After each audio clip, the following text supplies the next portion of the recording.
Listo, bienvenidos a todos los que se están conectando. En este momento contamos con 73 personas, 74, ya se están empezando a conectar todos. Ya estamos pronto a dar inicio a esta grandiosa charla. Bienvenidos todos. Es un gusto para nosotros que puedan acompañarnos en este momento, que puedan estar con nosotros. Vamos si quieres, 87 personas y nada, por respeto a las personas que ya estamos acá, vamos a dar inicio con esta charla. Entonces, pues, para mí es un gusto muy grande presentarles a una persona que es referente a nivel mundial, que es referente para nosotros en Pragma. Ella es Grace Lewis. Grace Lewis es la líder de la iniciativa, ¿sí?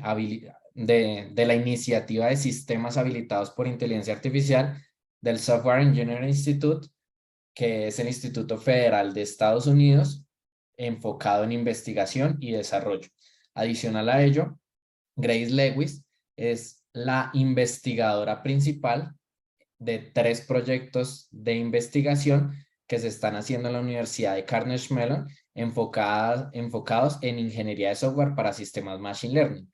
Y el día de hoy nos viene a dar una charla enfocada a todo lo que tiene que ver con arquitecturas de software para sistemas Machine Learning. Entonces, Grace, si deseas, puedes ir compartiéndonos la pantalla. Súper bienvenida a este espacio y muchísimas gracias por haber aceptado esta invitación. Esperamos que lo disfruten mucho. Seguramente vamos a aprender un montón. Sí, hoy en día estamos hablando mucho todo el esquema de inteligencia artificial, cómo la inteligencia artificial está empezando a apalancar nuestros negocios, está empezando a generar una carrera valiosa para las personas que queremos crecer en este mundo de tecnología. Y si hay alguien que pueda ser referente en este tema a nivel mundial es Grace. Entonces, aproveché mucho esta charla. En este momento ya vamos 138 personas, 139 y ahí va subiendo. Entonces, Grace, bienvenida. Muchísimas gracias por estar aquí. No, gracias a ustedes por la invitación. Un placer como siempre. ¿Me confirmas que se pueden ver las diapositivas bien? Sí, todo perfecto. Ok, bueno, perfecto. Ok, buenos días a todos. Tal como dijo Nico, hoy les voy a hablar sobre arquitectura de software para sistemas de Machine Learning. Si tienen preguntas, Nico va a estar monitoreando las preguntas y él me va a interrumpir cuando sea el momento, digamos, apropiado. Si yo que estoy acabando, se me está acabando el tiempo, vamos a hacer un poquito de coordinación de preguntas, pero la idea es que tengamos espacio para conversar. Entonces, voy a empezar la charla. La agenda es muy simple. Vamos a hablar primero que todo de cuáles son los aspectos de Machine Learning que hacen que la actividad de arquitectura tenga challenges, tenga dificultades. ¿Cuáles son las prácticas de arquitectura de software que se pueden utilizar para afrontar estas dificultades? Y por último, ¿cuáles son oportunidades que tenemos como comunidad de arquitectura de software para empezar a continuar haciendo progreso en esta área? Entonces, voy a empezar con los retos. Eh, la verdad es que nosotros todos tenemos, lo que entre todos, hemos construido un cuerpo de conocimiento de arquitectura de software. Y ese es un cuerpo de conocimiento bastante establecido. Hay principios, hay prácticas, hay herramientas que todos utilizamos cuando estamos haciendo arquitectura de software. Sin embargo, lo que pasa es que cada vez que hay una tecnología emergente, que resulta una nueva tecnología, este cuerpo de conocimiento se ve afectado porque diferentes tecnologías traen con ellas diferentes retos. Entonces, miremos algunos de los ejemplos de lo que ha pasado con el tiempo. Arquitecturas orientadas a software, muchos de nosotros trabajamos en arquitectura en esa época, estamos hablando de 2000, 2005, 2006, pero la idea es que pasamos de pensar en, digamos, sistemas monolíticos a esta idea de construir sistemas basados en servicios, donde cada servicio constituía un pedazo de funcionalidad independiente. Entonces, lo que pasó con la comunidad de arquitectura de software es que empezamos a crear prácticas, empezamos a crear herramientas para, por ejemplo, hacer modelamiento de servicios, para poder hacer descubrimiento de servicios, porque eso también era algo que era parte de esta tecnología, para poder hacer composición de servicios y, por último, monitoreo. Entonces, lo que pasó en este momento es que los quality attributes en los cuales nos empezamos a enfocar eran, por ejemplo, interoperabilidad, porque diferentes servicios eran desarrollados por diferentes organizaciones, ese era el principio. Seguridad, por supuesto, porque estábamos utilizando servicios que posiblemente no estaban dentro de nuestras organizaciones. Desempeño, de nuevo, por la razón que estábamos accediendo a servicios que pueden estar en otras organizaciones fuera de la nuestra.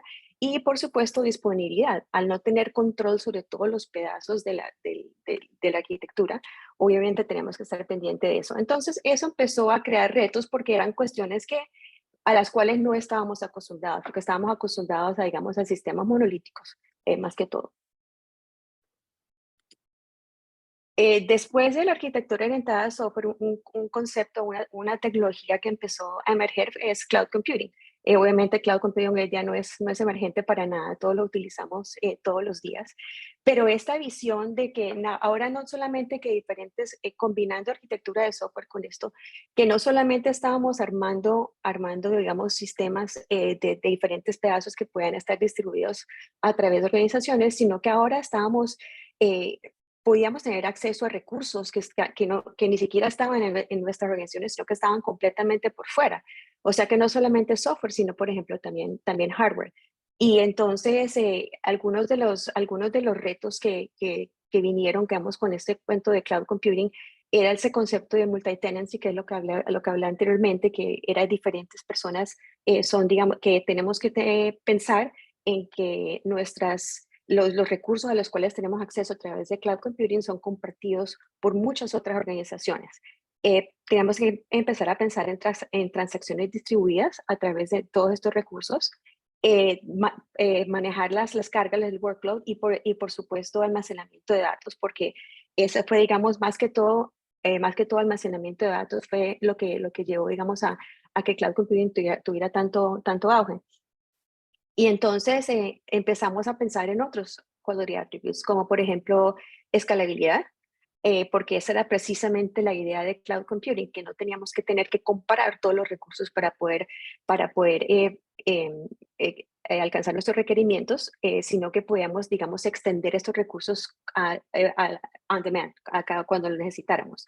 Y asociado a escalabilidad está elasticidad, que no solamente hacemos escalabilidad, digamos, hacia arriba, crecer, pero también poder bajar o disminuir los recursos cuando tenemos digamos, un tiempo de trabajo donde no se requerían esos otros recursos. Y por supuesto, disponibilidad y seguridad es seguramente más importante todavía que cuando la arquitectura orientada a software.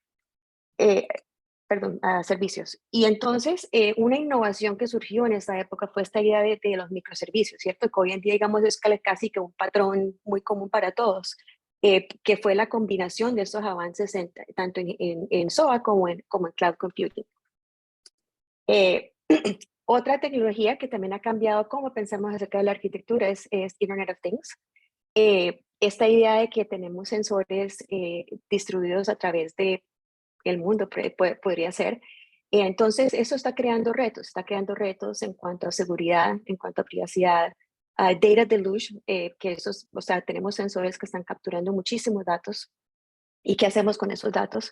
Y por supuesto, el consumo de recursos, porque muchos de estos sensores que tenemos que trabajan, por ejemplo, con baterías y tienen, digamos, capacidades limitadas, no solamente en términos de baterías, sino también de capacidades de computación. Em,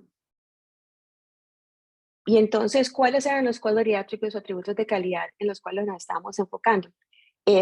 Seguridad y privacidad, por supuesto, eficiencia en cuanto a manejo de energía, por lo que les hablé anteriormente, y poder optimizar estos recursos limitados con los que estamos trabajando.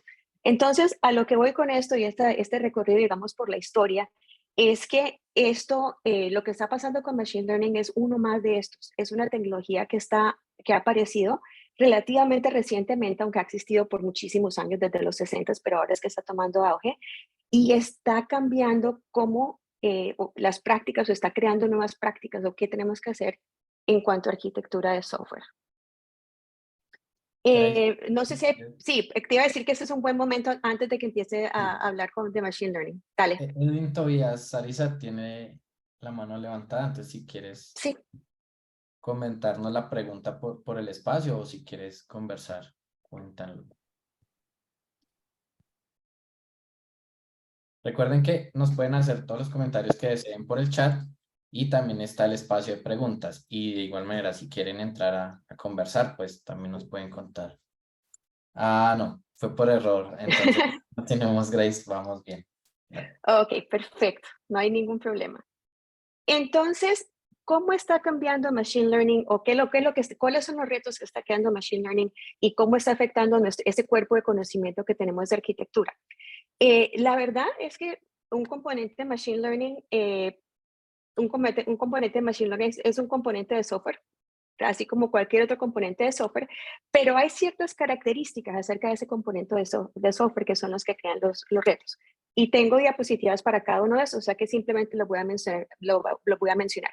Primero que todo, el comportamiento de estos componentes depende de los datos, depende de datos, o sea que no es un comportamiento especificado, sino un comportamiento aprendido.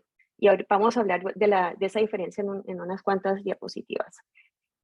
Segundo es que precisamente porque es un comportamiento dependiente de datos que es aprendido, cualquier modelo que nosotros despleguemos tiene que poder detectar y responder al hecho que su desempeño no es como estaba anteriormente, precisamente porque es posible que los datos con los que fue entrenado son muy diferentes a los datos que está encontrando en producción. Asociado a este reto está el tener que capturar logs, tener que capturar métricas, tener que capturar incluso en muchos casos input del usuario y también datos con labels, porque una vez que el modelo deja de desempeñar correctamente, tenemos que recoger datos o encontrar datos que mejor representen la realidad actual, y entonces empieza este problema de reentrenamiento. Eso también es un reto al cual no estábamos acostumbrados con otros tipos de sistemas. Cuarto es que hay unos quality attributes o atributos de calidad que están emergiendo, que son asociados bastante a Machine Learning. Por ejemplo, fairness es un atributo en el cual no pensábamos antes y ahora fairness es un atributo muy importante para estos servicios, para este tipo de componentes. Y por último, y este es un área en la cual yo he estado trabajando bastante, es que no sé cómo serán sus organizaciones, pero les puedo decir que muchas de las organizaciones con las que yo trabajo, eh, digamos, el equipo que desarrolla el modelo es completamente separado del equipo que integra ese modelo y completamente separado, digamos, de la gente de operaciones. La integración, obviamente, entre desarrollo de operaciones está mucho más madura, está todo el concepto de DevOps, pero poder integrar a esta gente también, sobre todo cuando son personas muy diferentes con backgrounds muy diferentes, también crea muchísimos retos. Entonces, lo que voy a hacer ahora es, voy a empezar a hablar de cada uno de estos retos y por qué son retos. Le contesto a Manolo, ¿blockchain también sería una nueva tecnología? Sí, es correcto, sería una nueva tecnología. Diría que no está, mi opinión personal es que no está tan avanzada como Machine Learning, pero definitivamente hay ciertos casos de uso en los cuales blockchain se puede solucionar esos problemas. Eso te pregunto otra. Dice, Ujú. buen día. ¿Cada cuánto se debe reentrenar un modelo de Machine Learning? Dame 3 diapositivas y te contesto. ¿Dale? Ok, entonces, ¿a qué me refiero yo con que el comportamiento es aprendido? Durante el desarrollo de un modelo, básicamente lo que está pasando cuando estamos entrenando un modelo es que ese modelo está aprendiendo está aprendiendo su funcionalidad basado en datos que se llaman training data o datos de entrenamiento. Entonces, eh, Nico, confírmame que puedes ver cuando muevo el mouse. Sí, perfecto. Ok, perfecto. Entonces, tenemos datos que pueden provenir, pueden ser datos sintéticos, simulados, pueden ser datos disponibles al público, pueden ser datos de la empresa. Ese conjunto de datos son lo que llaman el raw data o los datos sin procesar. Entonces, hay un proceso que digamos que es de preparación de esos datos. Y entonces, una vez ya tenemos esos datos, digamos, limpios o procesados, preprocesados, entonces dividimos esos datos en datos de entrenamiento, datos de evaluación y datos de prueba. La diferencia, no está anotada la diferencia entre evaluación y prueba en esta en diapositiva, pero básicamente la diferencia es que los datos de prueba que solamente deben ser utilizados una vez al final, porque no quieres, la idea es no contaminar el proceso de entrenamiento con esos datos, sino que realmente sean completamente diferentes, que es, algunos de ustedes de pronto conocen el IID, que quiere decir que son totalmente independientes. Bueno, el caso es que em, los datos ya cuando tú preparas tu código, digamos, tienes tus datos de entrenamiento, creas lo que se llama, o tiene muchos nombres, pero algo así como un data pipeline, que es donde transformas esos datos en los features que necesita el modelo. Tienes tu código, digamos, de entrenamiento del modelo, y lo que al final de ese proceso, lo que tienes es un modelo entrenado, un trained model. Y en este momento haces, digamos, pruebas, evaluaciones, etcétera, y tomas la decisión de que si el modelo si el modelo ha alcanzado los niveles de desempeño que se desean del modelo, entonces listo, entonces terminamos aquí y nos vamos a la parte de integración del modelo. Y si no, continuamos en este ciclo que es extremadamente iterativo y experimental. Entonces, pasamos entonces desde del desarrollo del modelo, ahora vamos a integrar el modelo. Durante el proceso de integración del modelo, lo que sucede es que tenemos un componente de Machine Learning que hay muchas formas de definir esto, esta es mi definición, pero el componente de Machine Learning combina ese componente, ese data pipeline que hablábamos anteriormente y el modelo entrenado. Y entonces estamos, digamos, en una etapa de pruebas y finalmente, una vez las pruebas han sido pasadas, ese trained model o ese componente entra en producción, donde ya estamos hablando de que tenemos datos de producción y es esta parte de acá. Entonces, lo que sucede, y voy a empezar a contestar la primera pregunta, lo que sucede es que el comportamiento del componente depende en gran parte de qué tan similar son los datos de entrenamiento con los datos de producción. ¿Ok? Entonces, esto de los cuales he hablado es un reto porque es una manera, digamos, diferente de especificar y digamos, de codificar un componente. Si queréis, Sí. aprovechemos y hacemos dos preguntitas, entonces. Voy Ujú, a parafrasear a Federico García, y es, sí. con estos nuevos desafíos y tecnologías, el rol y las responsabilidades de un científico de datos han venido evolucionando mucho. ¿Crees, ¿Crees que para esta profesión uno debería especializarse cada vez más o por lo contrario volverse más generalista? Como científico de datos vale la pena entonces aprender sobre DataOps, DevOps, Continuous Integration, Continuous Deployment o Continuous Delivery, Ujú, etcétera. ujú. Ay, qué buena pregunta, Federico. Y no es fácil de contestar, no es fácil de contestar porque obviamente yo creo que si los científicos de datos, o data scientists, ¿cierto? Si los científicos de datos supieran de todas estas cosas, obviamente el trabajo del ingeniero de software, del arquitecto de software sería mucho más fácil. Pero también es muy cierto que tampoco queremos como el científico de datos tiene un conocimiento muy particular y muy especial, o sea, su background usualmente es en estadística o en machine learning, es muy específico. Entonces, yo creo que tampoco queremos crear una persona, digamos, muy generalista. Sin embargo, una de las cosas que te puedo decir es que lo que hemos visto nosotros es que enseñarle o no tanto enseñarle, sino, por ejemplo, eh, ex- ex- explicarle a un científico de datos como el contexto es supremamente importante y eso lo voy a contestar en unos momentos. Pero yo sinceramente, yo creo más en la separación del conocimiento, pero en la colaboración. O sea, yo creo que cuando desarrollamos este tipo de sistemas y tenemos equipos totalmente separados, es lo que estamos creando es un problema. Yo creo que tenemos es que juntarlos aceptando que cada uno tiene sus áreas de conocimiento específicas. Espero haberte contestado. Y listo. Y te voy a recitar otra pregunta de Andrés Ujú. Vargas. Dice, ¿Machine Learning y Data Science se complementan o uno depende del otro? Mira, para muchas personas, para muchos, no te voy a decir que para todas las personas, pero para muchos personajes esos dos conceptos son sinónimos, son casi que sinónimos. Y la razón es porque Machine Learning es una, digamos, un área del conocimiento que cae dentro de Data Science. Sin embargo, ven te explico la diferencia. Cuando tú estás haciendo Machine Learning, estás haciendo Data Science. Pero cuando estás haciendo Data Science, no necesariamente estás haciendo Machine Learning, porque tú puedes hacer Data Science para cualquier otro tipo de, digamos, de subárea, digámoslo así. Entonces yo te diría que simplemente son, para mí, y de pronto, de pronto mi opinión es diferente a otros, pero para mí el uno es un subconjunto del otro. Listo, ahora sí se emocionaron todos a hacer preguntas, eso está muy Eso estoy bien. viendo.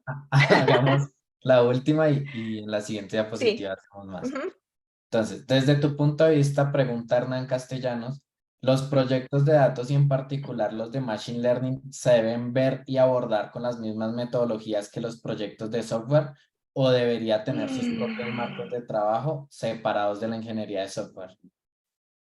No, yo diría que separados de la ingeniería de software, no. Lo que yo creo que también es que tenemos que extender nuestro repertorio, nuestro portafolio de, digamos, de conocimientos. Y voy a hablar un poquito de esto en un momento. Eh, bueno, yo creo que hagamos lo siguiente. Voy a seguir, pero creo que al final voy a haber respondido a esta pregunta, pero yo creo que no es cuestión de separarlo, sino simplemente de complementarlo, porque la verdad es que cuando tú tienes un sistema, no todos los componentes van a ser machine learning. Es más, uno o dos serán machine learning, el resto son componentes común y corrientes tradicionales. Entonces, no creo en la separación, más bien creo como en complementar el conocimiento. Ok. ¿Seguimos, Nico? ¿Te parece? Sí, dale, continuemos. Ok, perfecto. Bueno, entonces el otro reto que ya habíamos hablado un poquito, y voy a contestar esa pregunta que no había contestado anteriormente, es que los modelos que están desplegados tiene que haber, no diré modelos, el sistema que contiene esos modelos debe ser capaz de detectar y responder, digamos, de lo que se llama drift. Drift es cuando el modelo empieza como a desempeñarse no de la manera esperada su desempeño empieza a disminuir. Y ojo que estoy utilizando la palabra desempeño no como performance, como de sistema, sino desempeño del modelo como tal. Entonces, ¿cuál es un problema, digamos, que hemos visto nosotros en práctica? Y no quiere decir que aplique a todo el mundo, pero lo hemos visto con frecuencia.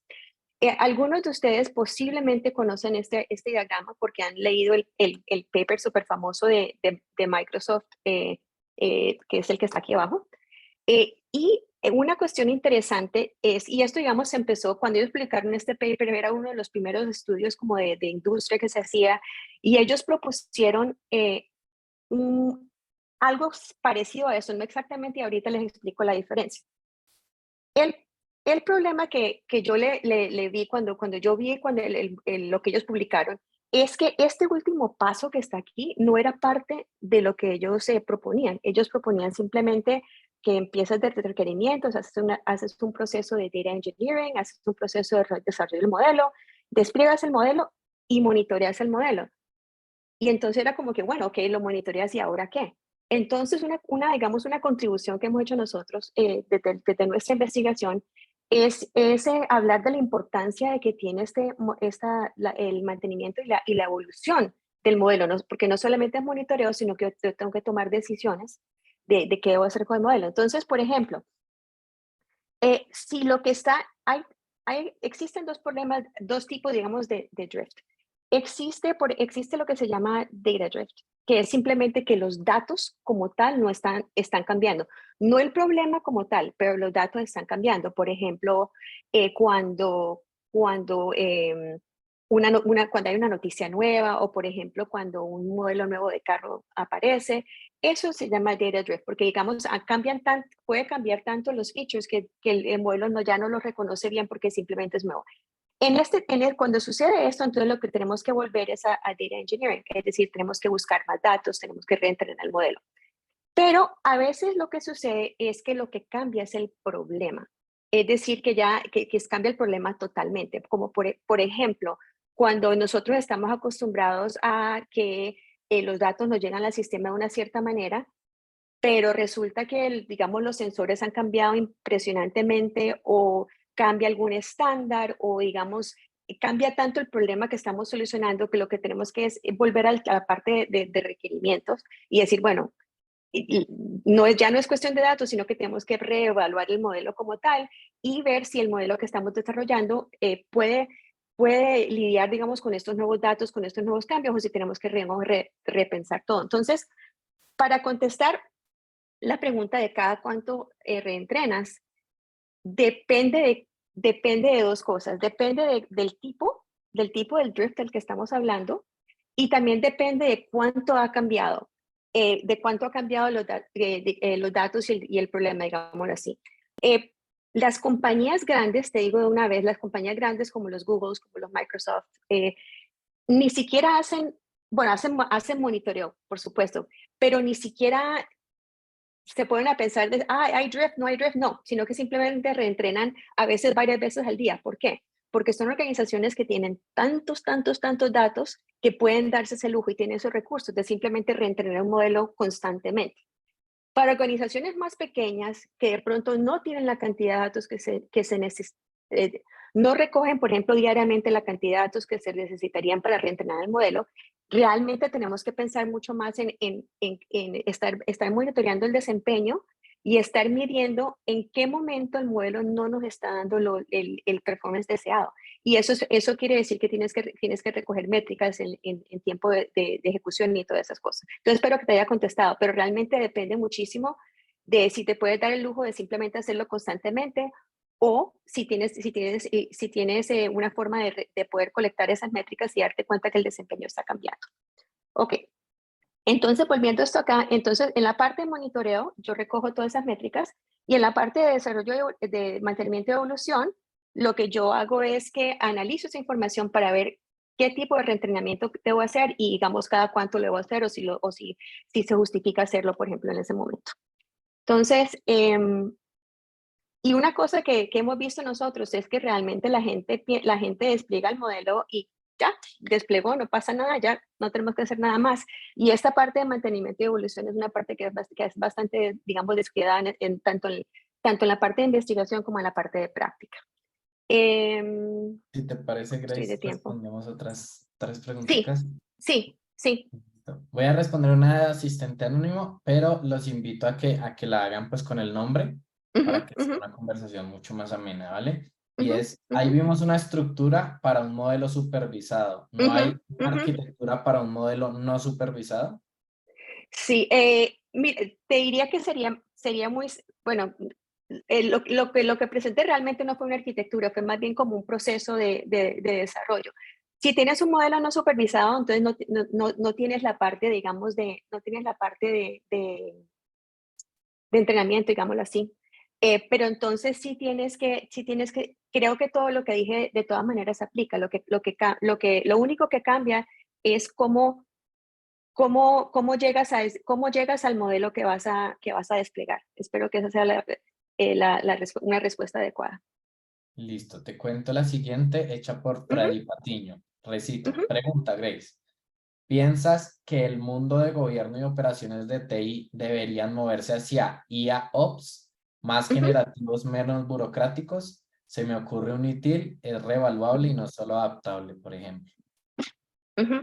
Bueno, IAOps o AIOps, para los que de pronto no conozcan el término, es una práctica que está creciendo, que es donde utilizas componentes de Machine Learning para monitorear un sistema. O sea, es un poquito diferente a lo que estamos hablando hoy, pero en ese caso lo que tiene son funcionalidad que es apoyada por Machine Learning, que está haciendo el monitoreo de los equipos que tienes desplegados.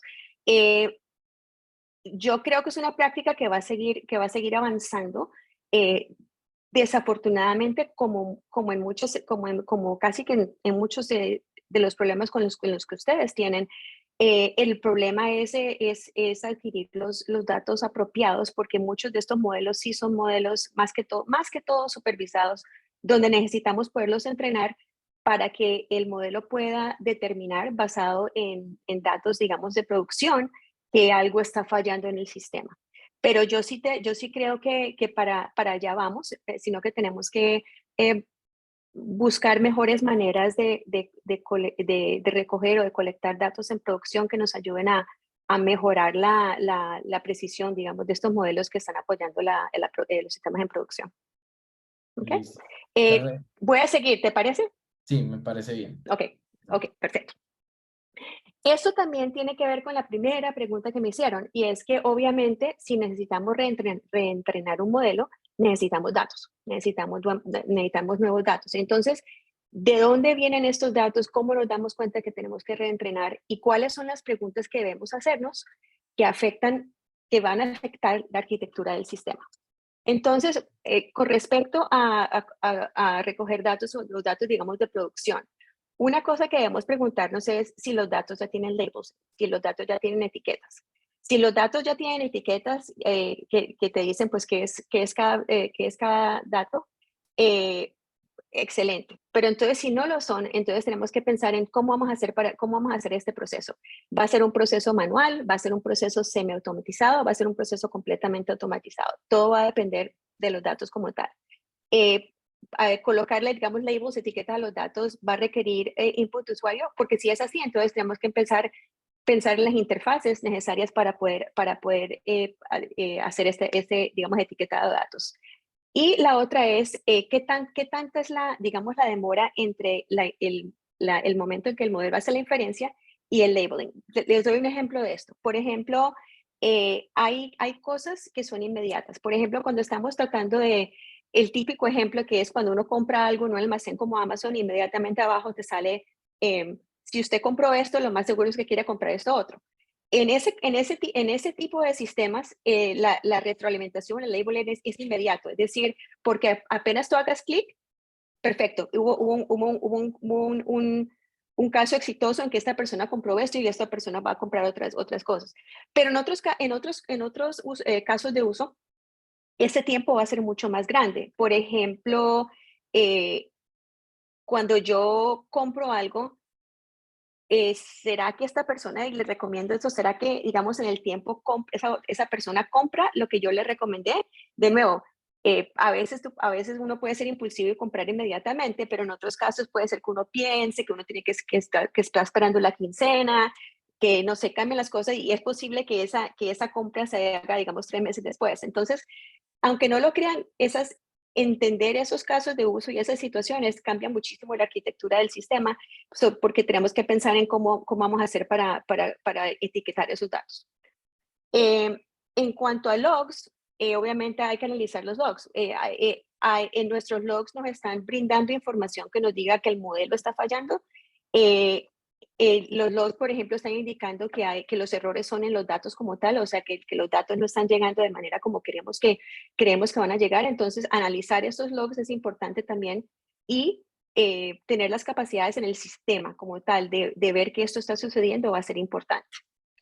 En la parte de métricas, obviamente si no vamos a reentrenar simplemente basado en una periodicidad, sino que realmente nos vamos a estar pendientes de qué tanto está cambiando el modelo, entonces tenemos que, de nuevo, construir nuestro sistema de manera que podamos colectar esas métricas.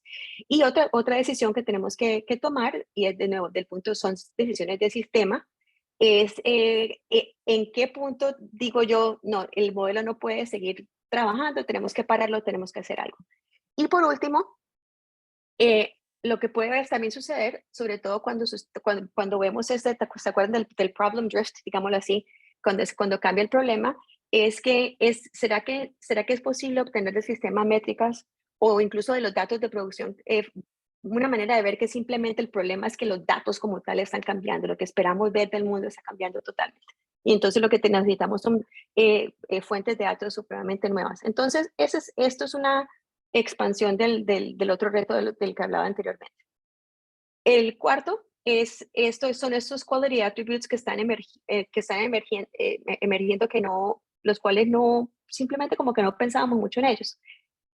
Hay atributos de calidad, digamos, tradicionales, que es posible que el aspecto que nos preocupe de ese atributo de calidad sea diferente o de pronto se convierte más importante. Por ejemplo, monitoreabilidad, la capacidad de monitoreo. la capacidad de observar, el ser resistente a fallas, seguridad, privacidad, escalabilidad, desempeño, desde el punto de vista del sistema. Son atributos de calidad a los cuales estamos completamente acostumbrados, pero es posible que, digamos, si vamos a hacer un desarrollo, una arquitectura basado en escenarios, los escenarios es posible que sean diferentes, pero al menos son atributos de calidad a los que estamos acostumbrados, con los cuales estamos acostumbrados a trabajar. Pero hay unos atributos de calidad que están emergiendo que no eran importantes sino hasta ahora. Por ejemplo, es explainability, que es que el modelo diga, tomé esta decisión por estas razones. O sea, eso es un atributo de calidad relativamente nuevo, que no nos habíamos preocupado por eso antes. Fairness, que si el modelo está tomando decisiones que son justas en todas sus poblaciones, digámoslo así. La parte de ética, ver a ética como un atributo de calidad también es algo relativamente nuevo. Y esta centricidad en datos, este comportamiento basado en datos también nos está cambiando mucho, está cómo articulamos estos atributos de calidad y cómo creamos respuestas a esos atributos de calidad. Entonces, a lo que voy con esto es que algunos de estos realmente son atributos del modelo como tal, pero pueden ser reflejados en la arquitectura. Por ejemplo, desarrollar un modelo que sea justo, que sea fair, obviamente eso va a ser una tarea digamos, del desarrollo del modelo. Pero, por ejemplo, en el momento en que tiene consecuencias sobre la arquitectura, es si necesitamos implementar un mecanismo para saber que el modelo ya no está siendo justo. Entonces, en ese caso, fairness se vuelve un atributo de calidad para el sistema. Entonces, algunos de estos modelos, como dije, van a tener consecuencias sobre la arquitectura, y como lo que acabo de decir, o se vuelven importantes para la arquitectura si tienen que ser observados a través del tiempo, y para algunos simplemente necesitamos es definirlos. O sea, hay algunos de esos atributos de calidad que no están bien definidos. Por ejemplo, ¿qué quiere decir que un sistema sea ético?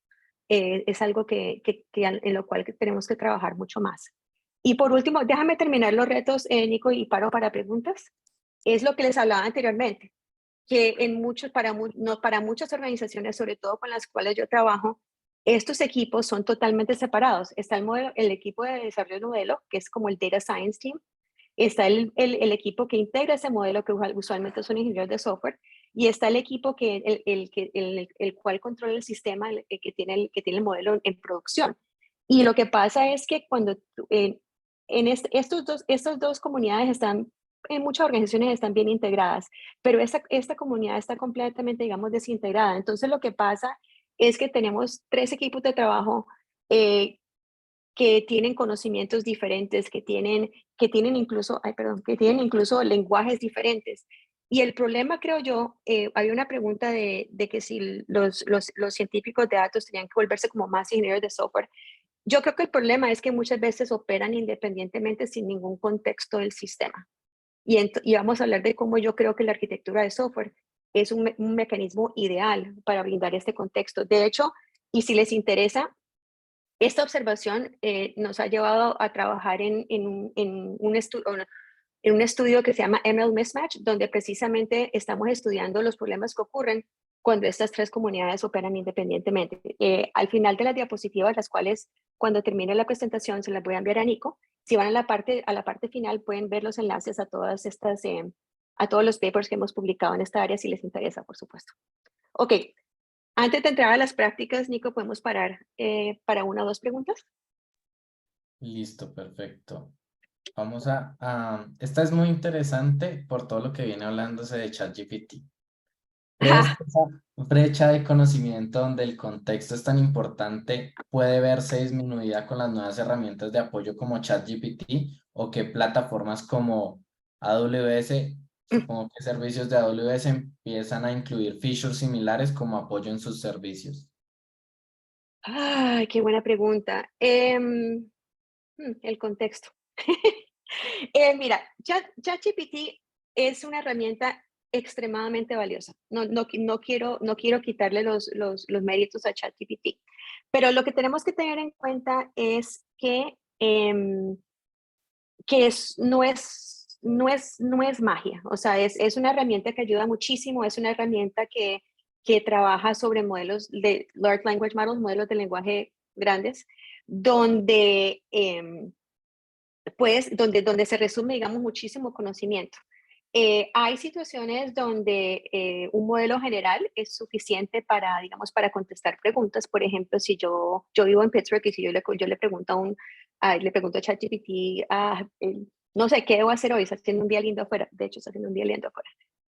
Me va a contestar, creo que es conocimiento genérico. Pero, por ejemplo, si tú estás en tu organización y tú dices, eh, ayúdame a construir casos de uso, ayúdame a construir requerimientos, ayúdame a construir el contexto del sistema, va a ser muy dependiente a tu organización y por entonces lo que pasa es que tenemos que invertir tiempo en entrenar esos modelos con nuestro contexto, con nuestros sistemas y eso. Que si va a ayudar, sí, yo creo que ayuda muchísimo, pero lo que yo diría es que es una herramienta de apoyo, más no la solución. O sea, te va a ayudar, yo pienso que ChatGPT lo que nos va a ayudar mucho a todos tanto en actividades de ingeniería de software como incluso arquitectura de software, es no tener que empezar siempre desde cero, sino poder empezar un poquito más allá y decir, bueno, esta solución es el 80% perfecta, déjame adicionar mi 20%. Es una opinión personal. Listo. Y si te parece, Grace, culminemos la presentación y al final ya hacemos las preguntas que nos queden pendientes. Perfecto. Ok, entonces, ¿cuáles son las prácticas que hemos estado impulsando nosotros en el CEI, que es donde yo trabajo? Nosotros queremos o estamos tratando de convencer a diferentes organizaciones del rol central que tiene la arquitectura de software cuando estamos desarrollando estos tipos de sistemas, porque es que eh, la arquitectura te brinda como te brinda ese contexto del sistema, donde estás uniendo no solamente tres tipos de componentes, y ya voy a hablar de ellos en un segundo, sino tres tipos de personas, tres tipos de organizaciones, tres tipos de equipos. Entonces, porque volviendo a lo que dijimos anteriormente, cuando hablábamos cuando estaba contestando la pregunta de que si tenemos que cambiar, casi que no era eso, pero como que cambiar la ingeniería de software. Mira, un sistema siempre va a tener un sistema de Machine Learning siempre va a tener tres tipos de componentes. Empecemos por la mitad. Tiene sus componentes tradicionales. De nuevo, los componentes en un sistema que tiene componentes de Machine Learning, los de Machine Learning van a ser la minoría. Al menos esa ha sido mi experiencia. Y esos componentes los desarrollo de manera, digamos, normalita. Como siempre, haces un diseño, haces un implemento, haces quality assurance, iteras y al final, digamos, incluso podemos empezar a hablar de Agile. Al final de un sprint, hay unos componentes de software. Listo. En paralelo, porque hay algunos componentes que van a ser de Machine Learning, tienes un proceso de desarrollo un poquito diferente, que es la perspectiva de Data Science, donde este proceso se repite bastante y al final de un día, puede ser de un sprint o lo que sea de esto, lo que resulta es un modelo y un data pipeline, que es esa parte que te prepara los datos para entrenamiento. Y lo que va a ser muy importante, porque monitorear ese componente va a ser extremadamente importante, entonces tienes tu gente de Ops, de operaciones, que tiene que estar pensando, bueno, ¿cómo vamos a hacer nosotros para darnos cuenta que eso está fallando? ¿Qué tipo de métricas tenemos que implementar en nuestro sistema? ¿Qué cosas tenemos que monitorear? ¿Qué logs tenemos que crear? Como todas esas cuestiones como infraestructura. Y entonces lo que pasa es que hay un momento en que haces integración y, digamos, y despliegue, porque lo que estás haciendo es estás uniendo todos esos tres tipos de componentes. Lo interesante es que si tú sigues repitiendo este ciclo y utilizando la arquitectura como ese mecanismo central, estás creando un espacio para comunicación entre los tres equipos, estás creando un espacio para brindar ese contexto del sistema que es tan importante, donde, digamos, tu equipo de ciencias de datos entiende por qué necesitamos que un cierto parámetro, algo dentro de su proceso de desarrollo sea de cierta manera, y donde también todos entienden las consecuencias de las decisiones que están tomando. Entonces, lo que nosotros estamos tratando de impulsar es esa idea de que cuando estemos pensando en la arquitectura de software, que realmente planeemos y diseñemos pensando en que vamos a necesitar de esos tres tipos de componentes y poder reunir a todos esos equipos y tener todas las discusiones, digamos, en un sitio común, digámoslo así. Esa es la primera práctica que hemos estado impulsando. La otra práctica que hemos estado impulsando es esta idea de que un sistema de Machine Learning realmente tiene dos arquitecturas y a veces no pensamos de esa manera. Está la arquitectura del sistema que produce el componente de Machine Learning, que es la arquitectura del sistema que digamos, produce ese modelo entrenado, y está la arquitectura del sistema que utiliza el componente de Machine Learning. Volviendo a la pregunta de los conocimientos, usualmente lo que pasa es que los equipos de, digamos, el científico de datos no tiene como ese conocimiento no tiene como esas ideas de modularidad, no tiene esas ideas como de hacer un proceso muy disciplinado porque no fueron entrenados de esa manera. Pero lo que queremos, lo que estamos tratando nosotros de impulsar es esta idea de coarquitectura, donde lo que quiere decir es que ambas arquitecturas son desarrolladas en paralelo y se mantienen sincronizadas. ¿Por qué? Porque lo que eso garantiza es que se mejore ese ciclo de entrenamiento y reentrenamiento, de que sea más fácil, porque no solamente la arquitectura del sistema que está produciendo el componente Machine Learning es más compatible con la arquitectura, digamos, del sistema, sino también de manera, digamos, de manera contraria. Entonces, la idea es esa, la idea es y eso también lo promueve esa idea de concepto central de arquitectura, donde de cierta manera también estamos empezando a enseñarle a nuestros equipos de ciencias de datos, empezando a enseñarles conceptos de arquitectura que para que ellos tengan en cuenta en su desarrollo, que también les va a ayudar a ellos en mejorar sus procesos de desarrollo que son un poco diferentes a los tradicionales. Entonces, esto es algo que estamos trabajándole mucho, este concepto de coarquitectura. Otra práctica de la cual hablamos bastante esto lo dijo una vez una compañera de trabajo y me gustó muchísimo y entonces lo utilizo en toda parte, se llama Lina, donde data is the loudest person in the room, o sea, los datos son la persona que habla más duro en una habitación, digámoslo así.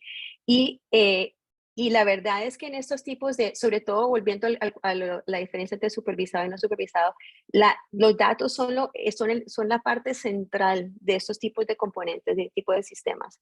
Y las respuestas a preguntas tales como las que están aquí, así van a tener mucha influencia sobre la arquitectura del sistema que producimos.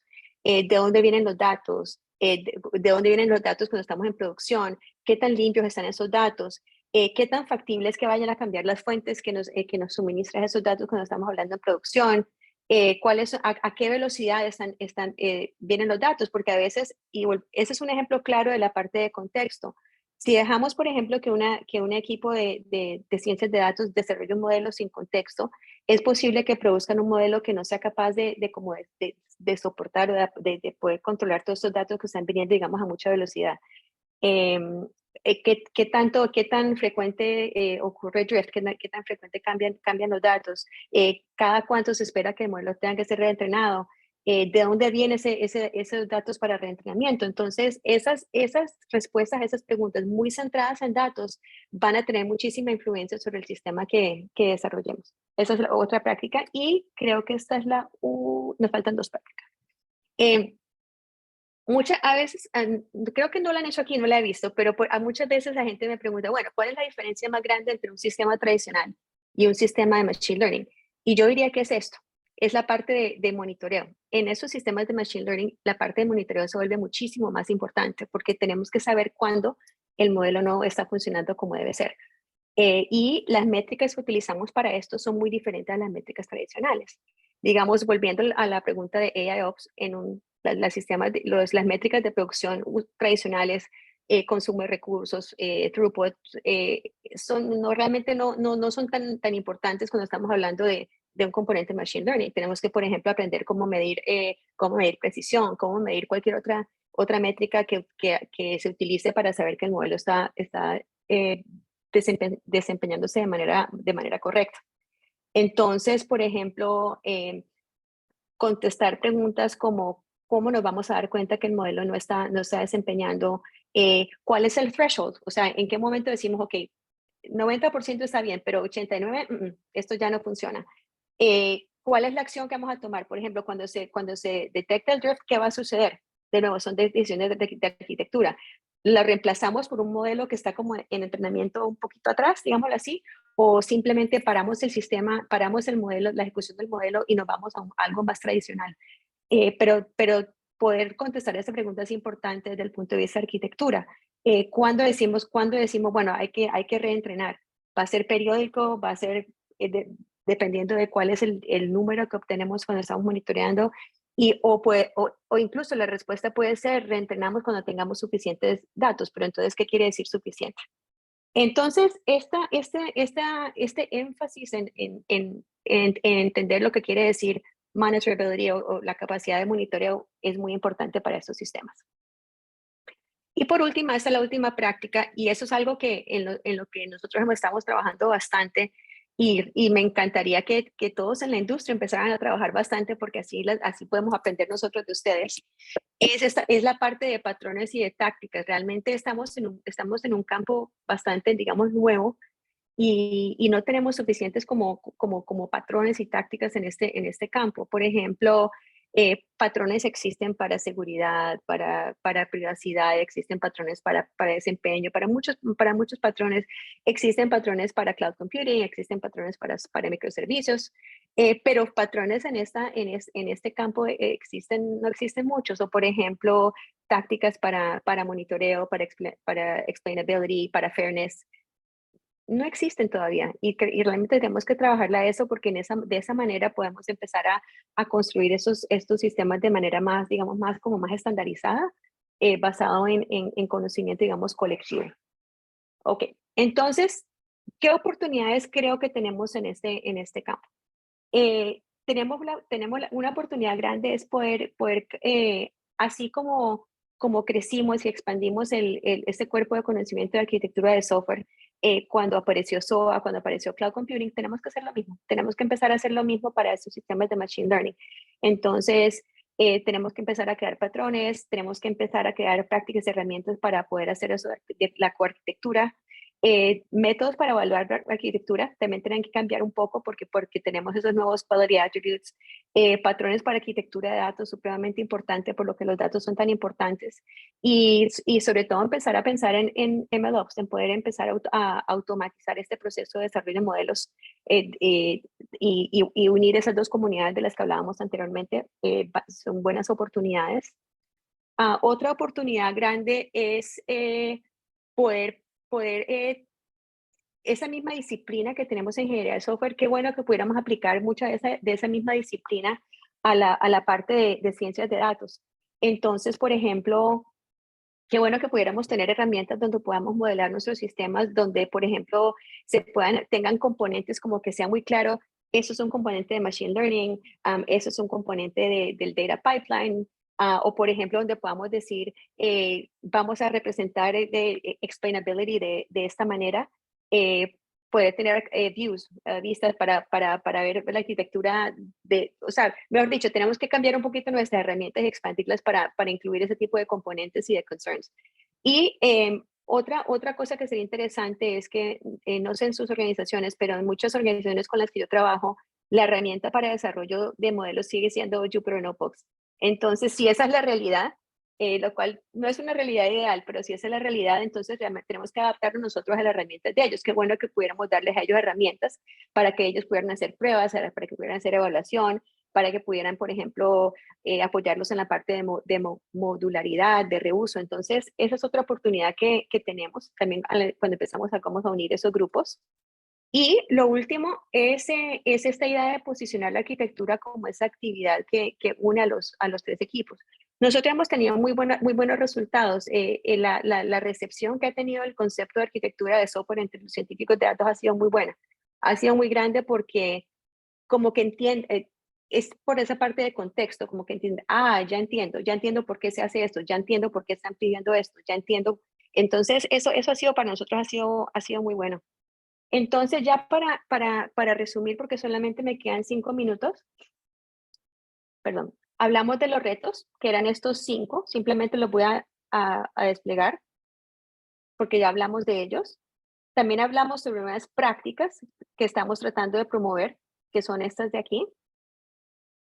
Y por último, les hablaba de oportunidades, que son oportunidades para nosotros, incluso para los grupos de investigación trabajen con industria.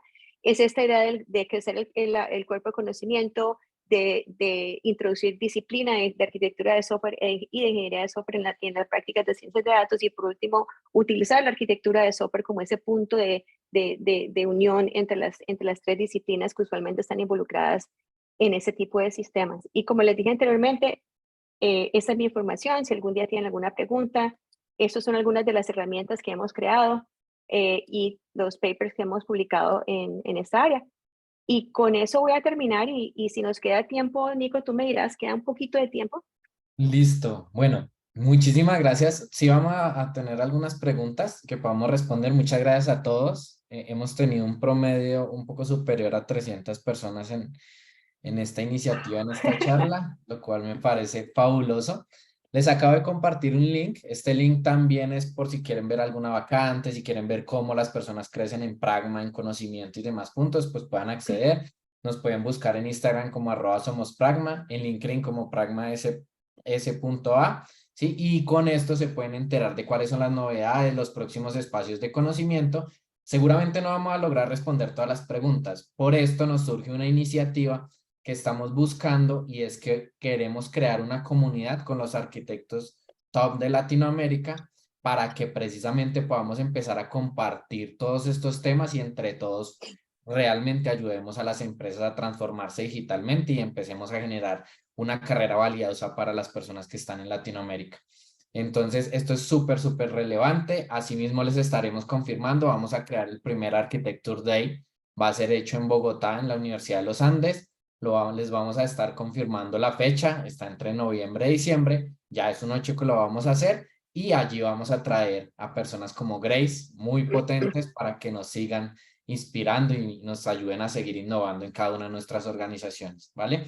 Habiendo dicho esto, vamos a hacer, yo creo que nos queda tiempo para dos preguntitas, entonces voy a aprovechar una que dice, tengo dos preguntas. Bueno, ahí sí tengo las dos, vamos a hacer una de esas.